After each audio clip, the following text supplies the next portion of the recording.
Class में हमने heredity का चैप्टर शुरू किया था और हमने मेंडल के एक्सपेरिमेंट्स करे थे। अगर सबको याद हो तो हमने ये पढ़ा था कि मेंडल ने पी प्लांट को ही क्यों सिलेक्ट किया था। पहला रीज़न क्या था? पहला रीज़न था कि वो चीप था, इजीली अवेलेबल था, लाइफ साइकिल बहुत शॉर्ट थी, 7 कॉन्ट्रास्टिंग कैरेक्टर्स थे, जैसे प्लांट हाइट, कुछ की टॉल, कुछ की ड्रॉप, या सीड शेप, कुछ की राउंड, कुछ की रिंकल्ड, और सीड कलर, कुछ का येलो और कुछ का ग्रीन, राइट। इसके अलावा वो सेल्फ पॉलिनेटेड था, याद है सबको। फिर मेंडल ने सबसे पहले क्या किया था? ही सिलेक्टेड ट्रू ब्रीडर्स, याद है सबको। ट्रू ब्रीडर्स क्या होते थे? ट्रू ब्रीडर्स, फॉर एग्जाम्पल उसने एक टॉल प्लांट लिया तो वो टॉल प्लांट को हम ट्रू ब्रीडर कहते हैं, जो कई जनरेशंस तक लगातार टॉल प्लांट ही प्रोड्यूस करें, राइट। उसने एक ऐसा ही ट्रू ब्रीडर ड्रॉप प्लांट के लिए सिलेक्ट किया और हम उसे ट्रू ब्रीडर कहते हैं ड्रॉप प्लांट का, जो कई जनरेशंस तक ड्रॉप प्लांट ही प्रोड्यूस करें। फिर हालांकि ये प्लांट सेल्फ पॉलिनेटेड थे, पर उन्होंने उसको क्रॉस पॉलिनेट कराया, याद है कैसे? इमैस्कुलेशन कराया, मतलब एंथर रिमूव कर दिए एक फ्लावर से और फिर दूसरे जो फ्लावर का पोलन था वो उसके कार्पल के स्टिग्मा पर डाला, क्रॉस पॉलिनेशन कराया, ठीक है। और उसने क्रॉस किया, लेट अस सपोज एक टॉल प्लांट को ड्रॉप प्लांट से, राइट। और पहली जनरेशन में उन्होंने देखा कि only one of the character expressed itself. सिर्फ सारे प्लांट्स जितने भी आए ना, सारे कैसे प्रोड्यूस हुए? टॉल। लेकिन जब उन्होंने F1 जनरेशन वाले पेरेंट्स कंसिडर करे, now he took them as parents और उनको सेल्फ पॉलिनेट होने दिया, जो है सरप्राइज, उन्होंने देखा कि 75% तो टॉल प्रोड्यूस हुए और 25% ड्रॉप प्रोड्यूस हुए। रेशियो वॉज 3:1, याद है सबको। तो उन्होंने एक्चुअल में फिर जब हमें चीज़ों को एक्सप्लेन किया था अपने पेपर वर्क में, उन्होंने समझाया कि हर एक कैरेक्टर, टॉल प्लांट और the drop plant is a character, it is governed bye a pair of factors. और पिछली क्लास में मैं समझा चुकी हूँ कि हमने कैपिटल किसे लेना है? जो पहली जनरेशन में उनके जो डोमिनेंट कैरेक्टर आया था उसके जो फैक्टर्स हैं। डोमिनेंट कैरेक्टर हमने टॉल को माना था क्योंकि पहली जनरेशन में सारे टॉल आए थे। तो जो डोमिनेंट कैरेक्टर है उसके कैपिटल अल्फाबेट से हमें दिखाना है, और रिसेसिव वाले में हमें उसी का स्मॉल लेटर यूज करना है। ड्रॉप के लिए small T, small T. Each and every character is governed by a pair of factors, ठीक। ये बात उन्होंने कही, तुम्हें याद होगा, इन्हें हमने पेरेंट्स कंसिडर किया था और इसके बाद हमने बनाए थे गैमीट्स, राइट। तो गैमीट्स ने कहा था कि ये जो पेयर ऑफ फैक्टर्स हैं ड्यूरिंग द गैमीट फॉर्मेशन ये सेग्रीगेट कर जाते हैं, अलग हो जाते हैं, एंड देन दोबारा इनकी पेयर्ड कंडीशन जो है वो रिस्टोर होती है। Capital T with small T, capital T with small T, capital T with small T and capital T with small T. ये सारे ही पहली जनरेशन में कैसे आए? टॉल, है ना। तो ये डोमिनेंट कैरेक्टर था टॉलनेस, और फैक्टर डोमिनेंट था कैपिटल टी। हर एक कैरेक्टर फैक्टर से गवर्न्ड है, ये फैक्टर्स हैं, ठीक। अब ये जो कंडीशन है कैपिटल टी या स्मॉल टी, आज हम नई टर्म सीखेंगे। ये होमोजाइगस कंडीशन है। होमोजाइगस कंडीशन एक वो कंडीशन होती है जिसमें दोनों जीन पेयर्स, जो हैंसन ने तुम्हें मैं बता चुकी हूँ फैक्टर्स को रीनेम किया था एज जीन, है ना। तो जो दोनों जीन पेयर्स हैं, दोनों फैक्टर्स हैं, व्हेन दे आर सेम या आइडेंटिकल, कैपिटल टी, दोनों जीन पेयर्स, दोनों फैक्टर के पेयर्स सेम है, तो condition is homozygous, clear. And the heterozygous condition is when heterozygous condition is when both the gene pairs are different, like this, capital T and small t. When they are different, both the gene pairs,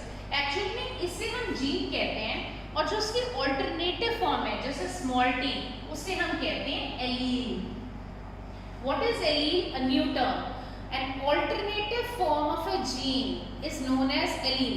तो जब gene और उसका allele दोनों साथ में है, gene और उसके ऑल्टरनेटिव फॉर्म साथ में है, the condition is said to be heterozygous. And when both the gene pairs are same, the condition is said to be homozygous. Clear है ये बातें? Good. आगे चलते हैं। यहाँ पर मैं दो टर्म्स तुम्हें आज और बताऊंगी, जीनोटाइप और phenotype.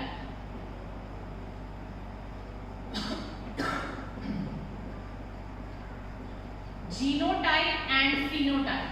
What do we mean by genotype? Genotype means the genetic constitution of an organism. What is genotype? The genetic constitution of an organism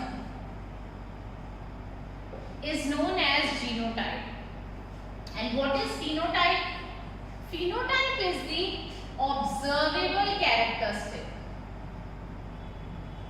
Observable characteristic of an organism. ठीक है, जो characters हमें observe हो रहे हैं उसे हम कहते हैं फिनोटाइप। और genotype is the genetic constitution of an organism. जैसे कैपिटल टी ये जीनोटाइप है, ये भी जीनोटाइप है, ये capital T small T genotype है। मतलब किसी ऑर्गेनिज्म के अंदर कौन से जीन हैं, या सिमिलर हैं या डिफरेंट हैं, होमोजाइगस कंडीशन में है या हेट्रो में है ना, ये जीनोटाइप है ऑर्गेनिज्म का। जैसे वो टॉल प्लांट है, उसका जीनोटाइप है ये, इस टॉल प्लांट का जीनोटाइप है ये, राइट। फिनोटाइप क्या है? जो बाहर से नजर आ रहा है, टॉल प्लांट, ड्वार्फ प्लांट, छोटा है कि लंबा है। Observable characteristics of an organism is known as phenotype. जो बाहरी रूप में दिखाई दे रहा है पेड़ में, that is phenotype. Round seed होना, फॉर एग्जाम्पल किसी प्लांट के राउंड सीड्स हैं तो दिख रहे हैं ना, राउंड सीड्स हैं, ये फिनोटाइप है। लेकिन उसका जो जीनोटाइप होगा वो एक कैरेक्टर है, राउंड सीड होना, वो एक पेयर ऑफ फैक्टर से गवर्न होगा।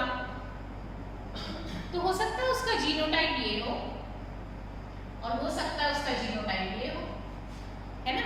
हम फिनोटाइप से 100% जीनोटाइप बता नहीं सकते हर केस में। कई बार बता भी सकते हैं लेकिन कई बार नहीं भी बता सकते। जैसे अगर मैं तुम्हें कहूँ ड्वार्फ प्लांट है, तो ड्वार्फ प्लांट है तो समझ ही गए तुम स्मॉल टी होगा, क्योंकि मेंडल के एक्सपेरिमेंट से हम जान चुके हैं कि ये रिसेसिव ट्रेट है ना। तो रिसेसिव तो अपने आप को तभी एक्सप्रेस कर पाता है ना जब दोनों जीन पेयर्स बिल्कुल एक से हों। यहाँ पर अभी रिसेसिव है, देखो क्या ये अपने आप को एक्सप्रेस कर पा रहा है? स्मॉल टी की कोई औकात है कि वो अपने आप को एक्सप्रेस कर सके? कौन कर रहा है? Capital T. इसीलिए प्लांट कैसा था? टॉल। सही बात। तो ये जो रिसेसिव वाला कैरेक्टर है, इसमें अगर मैं तुम्हें अब कह दूं ड्वार्फ प्लांट फिनोटाइप है, छोटा सा पेड़ है, उसका जीनोटाइप क्या होगा पी प्लांट में? ठीक है, स्मॉल टी 100%। लेकिन अगर मैं तुम्हें टॉल प्लांट कह दूं फिनोटाइप, टॉल है प्लांट, है ना, तो तुम जीनोटाइप 100% नहीं बता पा रहे। क्यों नहीं बता सकते? क्योंकि वो ये भी हो सकता है कैपिटल टी वो भी टॉल होता है, और कैपिटल टी स्मॉल टी वो भी टॉल होता है। कोई डाउट? क्लियर है? तो यानी कि जीनोटाइप और फिनोटाइप समझ में आ गया। होमोजाइगस, हेटेरोजाइगस, ये कुछ नई टर्म्स हैं जो आज हमने पढ़ी हैं। Genotype is a genetic constitution of an organism. कौन से जीन पेयर्स हैं किसी ऑर्गेनिज्म में, ठीक है। और phenotype observable characteristic of an organism जो हमें नजर आते हैं। बात समझ में आ रही है? होमोजाइगस कंडीशन जब दोनों जीन पेयर्स एग्जैक्टली सेम हो। हेटेरोजाइगस जब एक जीन हो और दूसरा उसकी एलील मतलब ऑल्टरनेटिव फॉर्म हो, तो उस कंडीशन में हेटेरोजाइगस कंडीशन। डोमिनेंट जीन वो जो होमोजाइगस कंडीशन हो या हेटेरोजाइगस हो, वो अपने आप को एक्सप्रेस करेगा ही। रिसेसिव जीन वो जो डोमिनेंट जीन की प्रेजेंस में अपने आप को एक्सप्रेस नहीं कर सकता, वो सिर्फ अपने आप को एक्सप्रेस करता है जब वो होमोजाइगस कंडीशन में होता है। क्लियर है? ये कैपिटल टी डोमिनेंट जीन है, ये होमोजाइगस कंडीशन हो तो भी एक्सप्रेस कर रहा है, देखो पेड़ टॉल ही है। हेट्रोजाइगस है, इसकी प्रेजेंस में भी यही एक्सप्रेस कर रहा है। तो dominant gene is a gene which can express itself in a homozygous और हेट्रोजाइगस कंडीशन। जीन पेयर दूसरा सेम है या डिफरेंट है, उसने अपने आप को एक्सप्रेस करना है। लेकिन रिसेसिव जीन वो जो सिर्फ और सिर्फ होमोजाइगस कंडीशन में ही अपने आप को एक्सप्रेस कर सकता है। It can not express itself in the presence of the dominant gene, like this case. यह पेड़ ड्रॉप तो नहीं हुआ ना, ऑल्दो स्मॉल टी भी था, ऑल्दो कैपिटल टी भी था, लेकिन ड्रॉप नहीं हुआ। ड्रॉप कब होता है? जब दूसरा सिमिलर जीन है उसके पास। ये रिसेसिव जीन की पहचान। क्लियर? तो खैर जब उन्होंने शुरू में पेरेंट्स लिए, ट्रू ब्रीडर्स लिए टॉल और ड्रॉप के, तो पहली जनरेशन में तो ये आया, ठीक। फिर उन्होंने जब F1 जनरेशन को एज पेरेंट्स माना, तो F1 को पेरेंट्स माना। F1 क्या थे? Capital T and small T. F1 क्या था? Capital T and small T, ठीक है। जब F1 को एज पेरेंट्स माना तो क्या हुआ? तो ये गैमेट्स बनते टाइम जीन पेयर्स अलग हुए होंगे, इनको सेल्फ पॉलिनेट होने दिया। ये F1 जनरेशन, अब उन्हें सेल्फ पॉलिनेट होने दिया, ये as considered as parents. Gametes बने, यहाँ लिखना होता है गैमेट्स, अलग कराएंगे। अब F2 जनरेशन देखो क्या हुई? कैपिटल टी, तो डेफिनेटली टॉल होगा पेड़। ये तो जीनोटाइप है, फिनोटाइप क्या है? Tall. Capital T small T genotype है, फिनोटाइप क्या है? देखने में कैसा होगा? टॉल, क्योंकि डोमिनेंट वाला एक्सप्रेस कर रहा है अपने आप को, राइट। अब स्मॉल टी कैपिटल टी, लेकिन क्योंकि डोमिनेंट एक्सप्रेस करता है उसे पहले लिखा जाता है, ठीक है। ये भी कैसा होगा? टॉल। और ये आ गया हमारा स्मॉल टी मतलब ये पेड़ कैसा होगा देखने में? Drop, phenotype. तो तुम देखना रेशियो क्या आया? रेशियो आया यहाँ पर 3:1। टॉल और ड्रॉप का रेशियो आया 3:1, है ना। मतलब 3:1, 75% तो डोमिनेंट वाला कैरेक्टर आया और 25% रिसेसिव वाला, ठीक है। इससे इस 3:1 फिनोटाइपिक रेशियो, क्योंकि 75% टॉल है देखने में, 25% ड्रॉप, ये जो रेशियो है ना, इस फिनोटाइपिक रेशियो को देखकर उन्होंने दिया था लॉ ऑफ सेग्रीगेशन। क्या दिया था? Law of segregation. क्या है ये law? According to this law,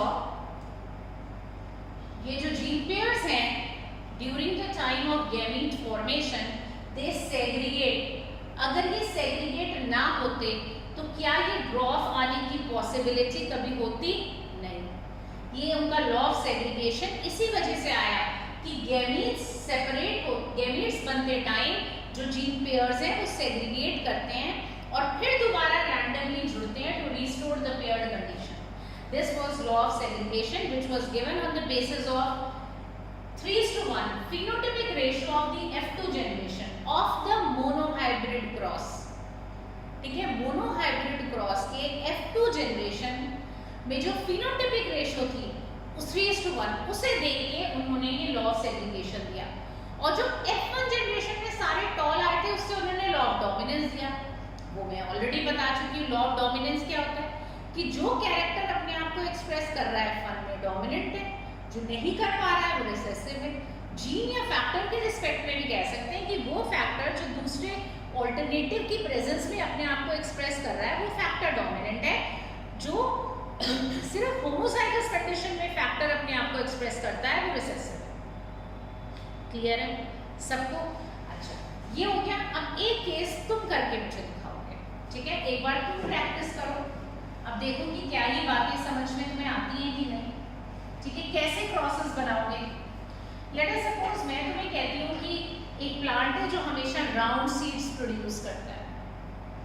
a plant is producing only round seeds, right. उनको क्रॉस कराया मेंडल ने विद अ प्लांट जो हमेशा रिंकल्ड सीड प्रोड्यूस करता है, ठीक।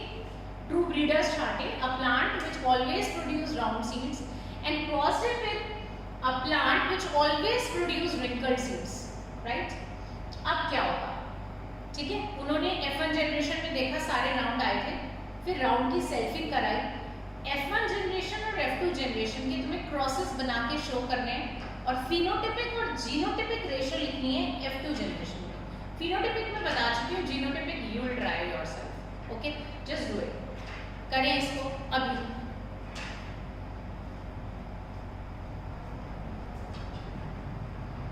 एक प्लांट लिया है जो हमेशा राउंड सीड्स प्रोड्यूस करता है, क्रॉस कराया उसे विद अ प्लांट जो हमेशा रिंकल सीड्स प्रोड्यूस करता है। पहली जनरेशन में सारे राउंड आए थे।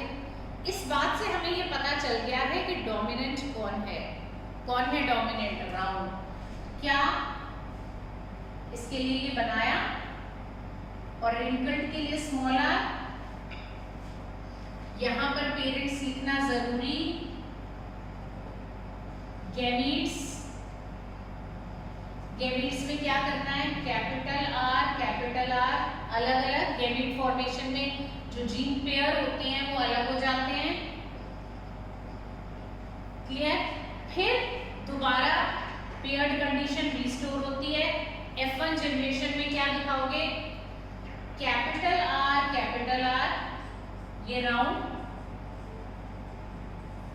Capital R small R round,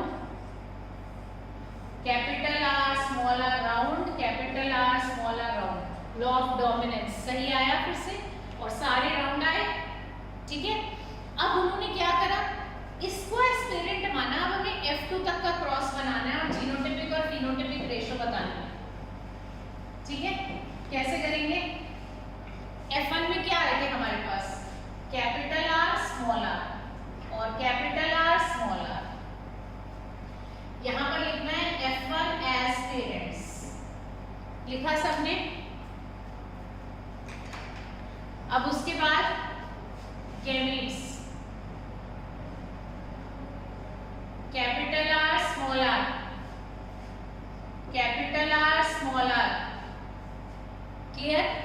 फिर F2 कैपिटल आर, ये कैसा होगा बताओ, राउंड होगा। कैपिटल आर स्मॉल आर कैसा होगा, राउंड। फिनोटाइप देखने में राउंड। यहां पर भी पहले ये लिखना है ना कैपिटल क्योंकि वो डोमिनेंट है, राउंड। और स्मॉल आर रिंकल्ड, क्लियर है। अब देखो जो रेशो आया, फिनोटिपिक रेशो 3:1, 75% टॉल आए और 25% रिंकल्ड आए। ये तो फिनोटिपिक रेशो है जो ऑब्जर्व होती है ना कैरेक्टरिस्टिक्स देखने में कि राउंड सीड प्रोड्यूस हो रहे हैं या रिंकल्ड, ठीक। अब आती है next genotypic ratio. Genotypic ratio क्या होगी, देखो ये है कैपिटल आर, एक ही तो है ऐसा 1:2, कैपिटल आर स्मॉल आर, ये हेट्रोजाइगस वाली कंडीशन 2 है ना, 1:2 ये वाली होमोजाइगस 1 है। तो ये हो गई हमारी जीनोटिपिक रेशो। क्या जीनोटाइप की, capital R 25%, homozygous for dominant, heterozygous 2 और ये वाली होमोजाइगस रिसेसिव वाले के लिए ये रेशो, ये है हमारी जीनोटिपिक रेशो 1:2:1। मोनोहाइब्रिड क्रॉस में ना हमेशा ऐसे ही होगा। मोनोहाइब्रिड क्रॉस में कोई भी कॉन्ट्रास्टिंग कैरेक्टर को अगर हम ले लें तो पहली जनरेशन में एक ही कैरेक्टर एक्सप्रेस करेगा, लॉ ऑफ डोमिनेंस। दूसरे वाले में 3:1 रेशो होगा या 1:2:1। जो इससे पहले वाला था उसमें भी जीनोटिपिक कैपिटल टी एक आया था, कैपिटल टी स्मॉल टी 2 और फिर स्मॉल टी 1। 1:2:1 रेशो ही था जीनोटिपिक रेशो उसमें भी, क्लियर। ऐसे ही अगर मैं तुम्हें कहती कि एक प्लांट है जो हमेशा, क्लियर है ये चीजें, एक और क्रॉस करें फॉर प्रैक्टिस। एक प्लांट है जो हमेशा येलो सीड्स प्रोड्यूस करता है, ठीक है, ट्रू ब्रीडर है। उसे क्रॉस कराया है एक प्लांट के साथ जो हमेशा ग्रीन सीड्स प्रोड्यूस करता है, ठीक है।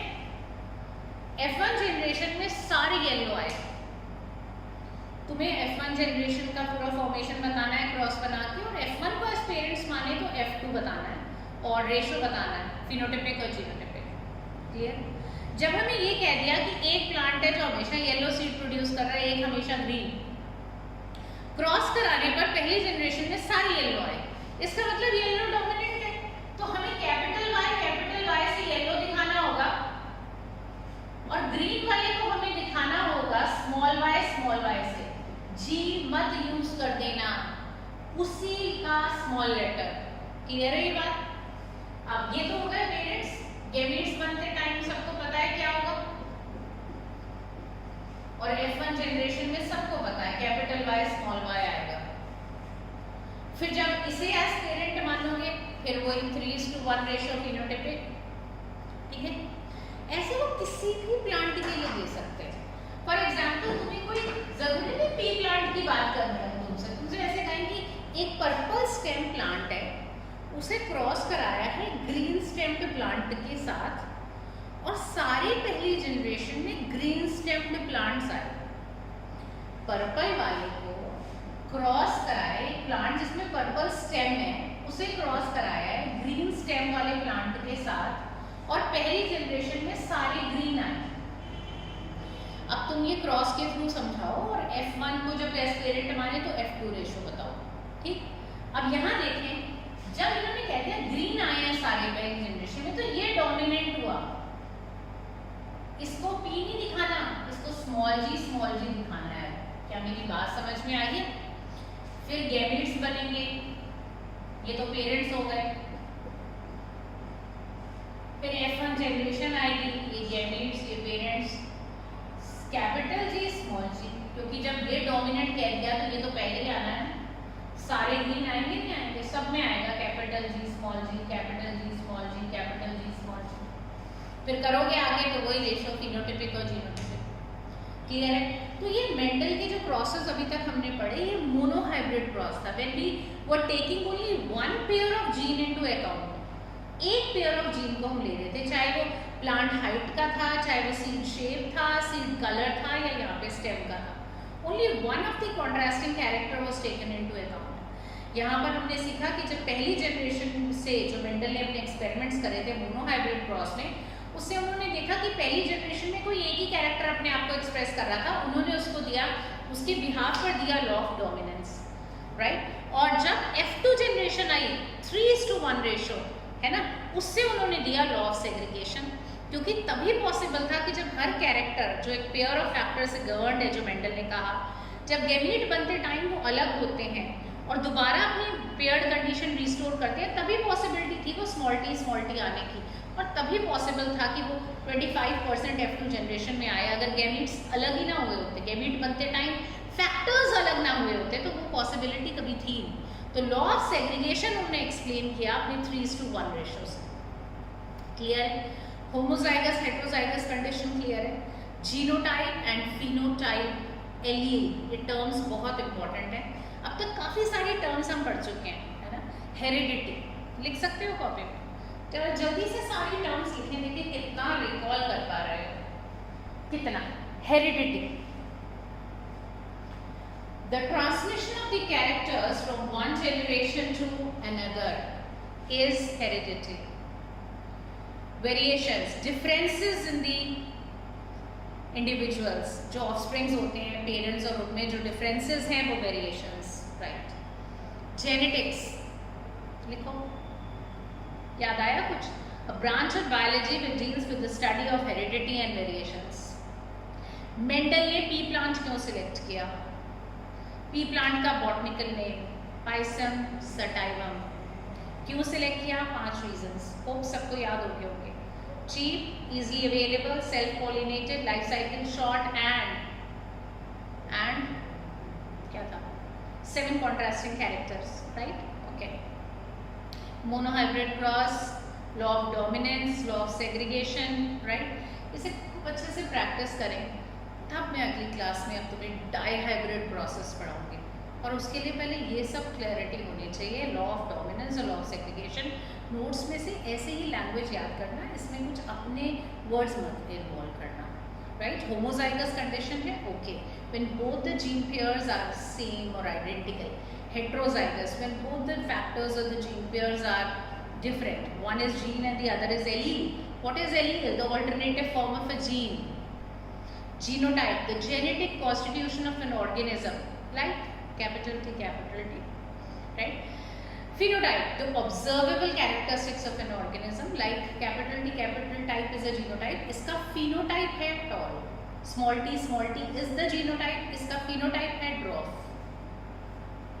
Clear? Hope terms clear हुई होंगी. Dihybrid cross अगली क्लास में.